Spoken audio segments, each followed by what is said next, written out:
हरे कृष्णा। एक और कमेंट जो कि बहुत इंपॉर्टेंट है आप सभी लोगों के लिए, आप उसको सुनिए और उस कमेंट को सुन के आप में से कई महिलाएं होंगी जिनको पिगमेंटेशन की समस्या है, जिनको पिगमेंटेशन एक तरफ से जा रहा है, दूसरी तरफ से थोड़ा स्लो जा रहा है, या फिर उनका पीरियड साइकिल लंबा होता है। तो उसमें से बहुत सारी चीज़ें सुन के आपको रिलीफ मिलेगा। आप सुनिए और आप इस कमेंट से बहुत मोटिवेट होंगे। जी डॉक्टर प्रतीक बात कर रहा हूँ। जी सर, राधे राधे। जी राधे राधे। जी बताइए, चेहरा कैसा है आपका? सर चेहरा तो ठीक ही है सर, मतलब पहले से ठीक है, बहुत ठीक है, काफी ठीक है। आपको ओवेरियन पेन की प्रॉब्लम थी, वो सॉल्व हो गई आपकी? नहीं सर, अभी ओवेरियन सिस्ट की तो प्रॉब्लम ज्यादा ठीक नहीं है सर, बट मैंने अभी जो आपको रिपोर्ट भेजी थी ना सर, अभी एक महीने पहले, तो उसमें तो सर मैंने रिपोर्ट भेजी थी, तो उसमें ना मेरी जो बोथ ओवरीज में सिस्ट थी ना सर, तो मेरी राइट ओवरी की ना सिस्ट ठीक हो गई है, उसमें नहीं है, अब सिर्फ लेफ्ट ओवरी में बची है। अच्छा जी। आपने बताया था कि इनके दोनों ओवरीज में सिस्ट थी। राइट ओवरी की मतलब इन्होंने कहा है कि एक ओवरी की सिस्ट इनके ख़त्म हो गई है और एक ओवरी में अभी बचती है, लेकिन वो भी इनकी कम हो गई है। आइए सुनते हैं आगे। डिजीनेस फील हो रही है, पिगमेंटेशन फट रही है, 90% ठीक हो गई है, एसिडिटी समटाइम होती है, सर दर्द ज्यादा हो रहा है। सर दर्द के बारे में बताइए। सर सर दर्द तो मतलब बीच में ठीक हो गया था, है ना सर। तो अभी ना एक महीने पहले मुझे ना सर पीरियड ना और पूरा एक महीना गायब हो गया, मतलब आया ही नहीं बीच में। फिर आपने शायद, फिर मैंने मैम से पूछा था, तो फिर मैम ने मुझे ये इस मेडिसिन का नाम, एक मिनट हाँ सर मैं आपको बताती हूँ, ये मेडोनियम 30 है ना सर। हाँ ये बोला था फिर आपने मुझे लेने के लिए, तो मैंने इसको लिया, लेकिन पीरियड उसके बाद भी नहीं आया। फिर मैंने मैम से बोला कि मैम मैं एक काम करती हूँ, मैं फिर से अपनी दवाइयाँ शुरू कर देती हूँ, क्योंकि पीरियड आएगा, जब आएगा तब देख लिया जाएगा। फिर आ गया था सर मुझे ना 5 तारीख को। मतलब आ गया था ना? हाँ, फिर मुझे 5 जून को आया, बिना दवाई के। हाँ बिना दवाई के, मतलब कि वो जो मैं आपसे दवाइयाँ ले रही हूँ वो तो खा ही रही थी, मैंने फिर से शुरू कर दी थी वो लेनी। बीच में मैम ने मुझे रोका था ना, मैम ने बोला कि पहले आप मेडोनियम 30 लो। मेडो हम देते हैं आपको। हाँ मेडो हम जो वो होती है ना, जो सबसे छोटी शीशी होती है, एक दिन में खत्म करने वाली होती है। हाँ सर वो भी, हाँ वो मुझे दी थी। पहले आपने मुझे वो ही बोला, मतलब कि मैम को आपने बोला कि उनको बोलो कि पहले आप वो एक दिन में खत्म करो, फिर उसके बाद आप 2 या 3 दिन आप वेट करो। तो मैंने 3 दिन का गैप किया, लेकिन मुझे पीरियड नहीं आया। फिर मैं रुकी रही, फिर मैंने मैम से बोला, मैम नहीं आया। फिर मैम ने मुझे ये मीडोरियम 30 बोली है, दूसरी एक और ना, पूरी एक शीशी लेने के लिए बोला मैम ने कि इसकी सिर्फ 2 ड्रॉप डालनी है जीभ पे, और फिर 3 दिन का फिर गैप करना है, फिर देखना है कि पीरियड आता ही नहीं आता। फिर मैंने दोबारा लिया ऐसे, फिर भी मुझे पीरियड नहीं आया। मैंने मैम से बोला मैम नहीं आ रहा है, तो मैम ने बोला कि आप एक काम करो, आप सर कह रहे हैं कि आप दवाइयाँ स्टार्ट कर दो अपनी वाली फिर से, और वो आ जाएगा। तो मतलब पता है मैं सर, आप पता नहीं यकीन मानोगे नहीं मानोगे, लेकिन मैं ऐसा पर्सनली मानती हूँ कि जैसे मैम मुझे बोलती है ना कि सर ने कहा है कि पीरियड आ जाएगा,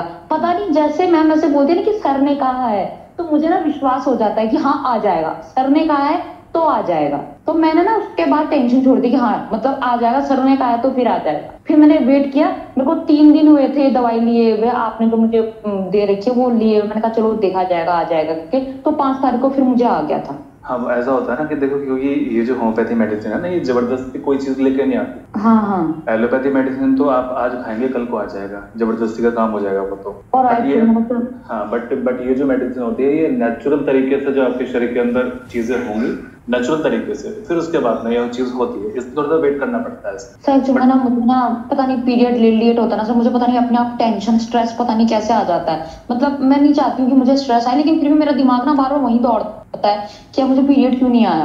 देखिए इसमें मैं बताता हूँ इसमें क्या होता है। समटाइम ऐसा होता है कि कुछ महिलाओं को, लड़कियों को, उनकी जो साइकिल होती है ना, वो 35 से 40 दिन की होती है शुरू से। जी। अब अगर वो डॉक्टर के पास में जाएंगे, कुछ महिलाएं, कुछ लड़कियां ऐसी होती है जिनकी साइकिल 35 दिन की, 40 दिन की, 45 दिन की, इवन 50 दिन की भी होती है। उनको पूरी लाइफ में कभी कोई कंप्लेन नहीं आती। मेरे पास में इस तरह के पेशेंट हैं कि जिस पेशेंट की साइकिल 60 डेज की है, उसने आज तक कभी कोई ट्रीटमेंट नहीं लिया, ईजिली उसको कंसीव हो गया, सब कुछ बढ़िया चल रहा है उसका, उसको कभी भी कोई कंप्लेन नहीं है। अगर वो किसी गायनेकोलॉजी डॉक्टर के पास में जाएगी और वो बोलेगी मैम मेरा तो पीरियड हमेशा 2 महीने महीने के बाद आता है, वो लगा अरे ये तो दिक्कत है आपको तो पीरियड 28 दिन में होना चाहिए, 21 से 28 दिन की साइकिल होती है, इसमें होना चाहिए, और वो मेडिसिन उसकी शुरू कर देगी, और जो उसका अच्छा खासा शरीर चल रहा है ना उसको वो खराब कर देगी। लेकिन हमें यहाँ पर पेशेंट को समझना होता है कि आखिर पेशेंट का शरीर का नेचर क्या है ना। हमें पेशेंट के शरीर के नेचर के साथ में खिलवाड़ नहीं करनी, क्योंकि मेरे पास में फीमेल पेशेंट 95% है, तो मुझे ध्यान रखना पड़ता है कि मैं उनके हार्मोन्स के साथ में छेड़छाड़ ना कर दूं। मुझे पता होता है कि किस पेशेंट की साइकिल कितने दिन की है। अब मुझे पता है कि इनकी साइकिल 40 से 45 दिन की है, अपने आप इनको पीरियड भी हो जाएगा। इनको मैंने समझाया भी कि आप 30 दिन का वेट मत किया कीजिए, आप अपना 40 से 50 दिन का वेट किया कीजिए कि आपको पीरियड होगा। ऐसी कई महिलाएं मेरी क्लिनिक पर है जिनको ये समस्या है, ठीक है, तो उनको पीरियड बड़े इजीली आराम से हो जाता है, उनकी शादी हो जाती है, कंसीव करने में कोई समस्या नहीं होती है। अगर वो अल्ट्रासाउंड कराती हैं उनको कोई प्रॉब्लम नहीं आती है, ना ही सूजन आती है, ना ही कोई सिस्ट आती है, चेहरा भी उनका एकदम बढ़िया होता है, तो कहीं से कहीं तक भी कोई दिक्कत नहीं होती। लेकिन अगर आप किसी अस्पताल में जाएंगे, किसी गायनेकोलॉजी डॉक्टर के पास में जाएंगे, वो आपको बोलेगा अरे नहीं यार आप तो बीमार हो, आपको तो ट्रीटमेंट करना चाहिए, क्योंकि नेचुरल तो ऐसे होता है। लेकिन हम ये भूल जाते हैं कि हर किसी का शरीर अलग अलग है। हमारी किताबों में तो ये लिखा हुआ है कि लड़कियों को पीरियड 13 या 14 साल की अवस्था में होते हैं, लेकिन आजकल तो लड़कियों को पीरियड 10 साल की अवस्था में हो जाता है। मेरे पास में कई लड़कियां ऐसी हैं जिनको 9-10 साल की अवस्था में पीरियड शुरू हो जाते हैं। अब हम उनका क्या करें? अब उनको कोई ऐसी दवाई देते हैं कि बंद कर दें उनको, या उनको बोलेंगे चलो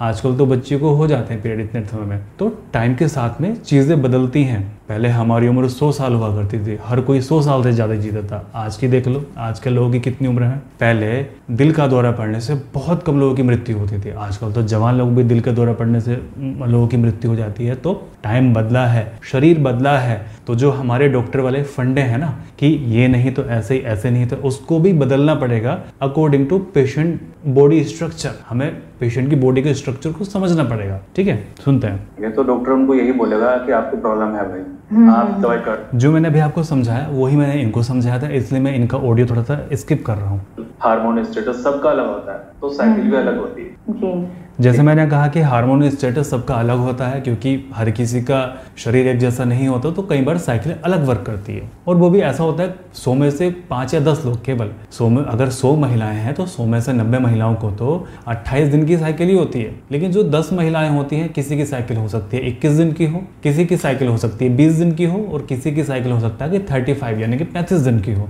तो घबराने की आवश्यकता इसमें नहीं है, ठीक है ना। तो आप उस चीज को आप ज्यादा ना सोच सकते। मुझे तो एकदम सही लगता है, मतलब सामने से ऐसे नहीं दिखाई देता। वह इतनी डार्क है कि ना सर, अगर आप मतलब पास से देखेंगे तो ना दिखता नहीं है। पास से देखने में पहली बार ऐसा हो रहा है कि दूर से देखती हूँ तो मुझे ऐसा लगता है जैसे एक लाइन नहीं खिंच जाती है, ऐसा लगता है जैसे ब्लैक लाइन खिंच गई हो, ऐसा दिखता है। बाकी सामने से तो एकदम सही लगता है, मतलब सामने से ऐसे नहीं दिखाई देता। वैसे भी मुझे ना सर फ्रिकल्स की प्रॉब्लम है, मुझे ना बचपन से फ्रिकल्स है चेहरे पे, मेरे छोटे छोटे नहीं होता है वो है मुझे। तो मतलब मुझे पहले तो टेंशन, मतलब पहले दिक्कत थी मुझे फ्रिकल्स से, फिर बाद में मुझे लगा कि जस्ट नॉर्मल है, कोई बात नहीं, होते हैं, सबके होता है, कोई नहीं, फ्रिकल्स का मुझे दिक्कत नहीं है। लेकिन सर वो जो ये है ना पिगमेंटेशन, ये एक साइड की तो 5% बची है, सिर्फ 5%, मतलब बहुत लाइट हो गई, और दूसरी साइड की अभी भी 10% है। मतलब टोटल मिला के ये कह सकते हैं कि 10% ही बची। अब इन्होंने कहा कि मुझे फ्रैकल्स की तो कोई टेंशन नहीं है, ये तो नॉर्मली हो जाते हैं, सभी के चेहरे पर हो जाते हैं। और आप देखते हैं ना हॉलीवुड फिल्म्स आजकल हर कोई देखता है ना कितने फ्रैकल्स होते हैं लड़कियों के चेहरे पर, लड़कों के चेहरे पर, वो तो टेंशन नहीं लेते। और मेरे हर एक वीडियो के नीचे होता है कि डॉक्टर साहब फ्रैकल्स के लिए बता दीजिए। चलो जल्दी ही बताऊंगा फ्रैकल्स के लिए भी, आप इनकी बात सुनिए पहले। जी अभी मेरे फेस पे बाकी सर बहुत ज्यादा क्लियर हो गया सर, बहुत क्लीन हो गया है। पहले जब मैं आपके पास आई थी सबसे पहले तो मैं बहुत रोते हुए आई थी, मुझे आज भी याद है। मुझे लगता था पता नहीं कब, हाँ मैं बहुत बार आई हूँ सर आपके पास, बहुत बार। तो मैं बहुत रोई थी कि मतलब सर मेरा पता नहीं, मैं ना बहुत ज्यादा, मुझे ना शर्मिंदगी फील होती है, मैं कहीं। अच्छा, मुझे अभी तक भी नहीं पता कि ये कौन पेशेंट है, मैं किस पेशेंट से बात कर रहा हूँ, है ना। लेकिन ये बता रहे कि मैं क्लिनिक पर आई थी, मुझे बाद में आ जाएगा कि कौन पेशेंट है, क्योंकि हमारा सारा का सारा जो चलता है इनके पेपर से चलता है कि पेपर में क्या लिखा हुआ है ना। तो पेपर से हम सारी चीज़ें समझते हैं, क्योंकि हर एक चीज़ हम लिखे होते हैं, क्योंकि पेशेंट हमारे सामने तो है नहीं, हम हर चीज़ को पेपर से लिखते हैं, है ना। अब इन्होंने खुद कहा मैं आपके पास में आई थी और रोते हुए आई थी, मुझे पता है। ये जब पहली बार आई थी मेरे पास में, इतना परेशान बैठी थी मेरे सामने और मैं उनको यही बोल रहा था कि आप परेशान क्यों हो, आप इतना दुखी क्यों हो, टेंशन में क्यों हो, इतना बेचैन थी, इतना परेशान थी। आप इनकी आवाज़ सुन के ही अंदाजा लगा सकते हैं। जाती हूँ तो मुझे लगता है कि कहाँ से आती थी यहाँ मेरे पास में? मैं देहरादून से सर, मैं अपने हस्बैंड के साथ। अच्छा ठीक है। हाँ। अच्छा ठीक मुझे है, याद आ गया। मैंने नॉनवेज के लिए मना किया था। हाँ, मैंने तो छोड़ दिया, वो 4 महीने हो गए मुझे छोड़े हुए। एक्चुअली मैंने वो छोड़ने का रीजन किया ना कि मुझे ना सब मन से अब नहीं आता कि खाऊं करके, मुझे लगता है कि नहीं खाना चाहिए ये सब, तो मैंने छोड़ दिया। बाकी सर पता है, मैं आपको एक चीज बताना चाहती हूँ, मुझे ना कॉन्स्टिपेशन बहुत हो रहा है इन दिनों में, मुझे मतलब पिछले महीने से बहुत ज्यादा हो रहा है मुझे। तो कॉन्स्टिपेशन के लिए आप जैसे चिया सीड होता है, मैंने आपको वो बताया, वो आप लेना शुरू जल्दी। और सर मुझे ना पीरियड्स के बाद ना सर चक्कर बहुत आता आजकल, मतलब चलो ये तो बाकी जो छोटी छोटी कंप्लेन है, क्योंकि अभी इनका ये अंडर ट्रीटमेंट है, अभी तो चीज़ें चलेंगी, इनकी मेडिसिन ये बताएंगी। जब तक ये कम्प्लीटली फिट नहीं हो जाएंगी हम इनको मेडिसिन ट्रीट करते रहेंगे और एक दिन आके ये कम्प्लीटली फिट हो जाएंगी। और मैंने इनको कहा है कि जब नेक्स्ट टाइम आप आएँ तो मेरे क्लिनिक पर आके आप दिखाइए। आप सोचेंगे डॉक्टर साहब जब क्लिनिक पर आएंगे तो वीडियो बना लेना। देखो मैंने पिछली वीडियो में भी यही कहा था कि पेशेंट की प्राइवेसी मेरे लिए बहुत इंपॉर्टेंट है, और पिछली वीडियो अगर आपने देखी है तो मैंने उसमें समझाया था आपको कि ये क्रिमिनल एक्ट होता है किसी भी पेशेंट की प्राइवेसी को लीक करना। चलो ऑडियो है, ऑडियो में तो समझ में नहीं आता कि कौन क्या पेशेंट है ना, कौन कहाँ से बोल रहा है, क्या नाम है, बट एक चेहरा देख के ये थोड़ी प्राइवेसी पेशेंट की लीक हो जाती है, जो कि मुझे भी बड़ी टेंशन होती है इस चीज़ के लिए कि यार पेशेंट की प्राइवेसी को लीक नहीं करना चाहिए। और दूसरी चीज़ ये क्राइम भी है, और दूसरी चीज़ इंसानियत के नाते ये चीज़ अच्छी भी नहीं है कि आप किसी की बीमारी का गुणगान गाते फिरो। चलो आप सभी लोग पिगमेंटेशन के पेशेंट हैं, इनकी क्लिप सुन के आपको बहुत मोटिवेशन मिलेगा, आप बहुत अच्छे हो जाएंगे, और इनको भी खुशी मिलेगी कि मेरी बात सुन के हज़ारों महिलाएं मोटिवेट हुई हैं और हज़ारों महिलाओं को ये लगा है कि चलो हम ठीक हो सकते हैं, हम अब डिप्रेशन से बाहर आ सकते हैं। और अगर किसी की एक क्लिप डिप्रेशन से बाहर निकाल देती है तो उसमें कोई बुराई नहीं है। ओके, तो मैं आपको यही कहना चाहूँगा, मैंने आज की वीडियो में आपको समझाया कि हर एक का शरीर अपना अलग अलग होता है, इसलिए हर एक को ठीक होने में अपना अलग अलग टाइम लगता है। मेरे पास में पेशेंट ऐसे भी हैं जो 2 साल से ऊपर में जाके ठीक हुए हैं, मेरे पास पेशेंट ऐसे भी हैं जो कि 6 महीने से नीचे ठीक हुए हैं। ठीक है, तो आप परेशान ना हो किसी भी चीज़ के लिए, आप ठीक हो जाएंगे और जल्दी ठीक हो जाएंगे। चलिए, मैं प्रार्थना करता हूँ आप सभी लोग स्वस्थ रहें, आपका परिवार हमेशा स्वस्थ रहे, परमात्मा सभी का भला करे।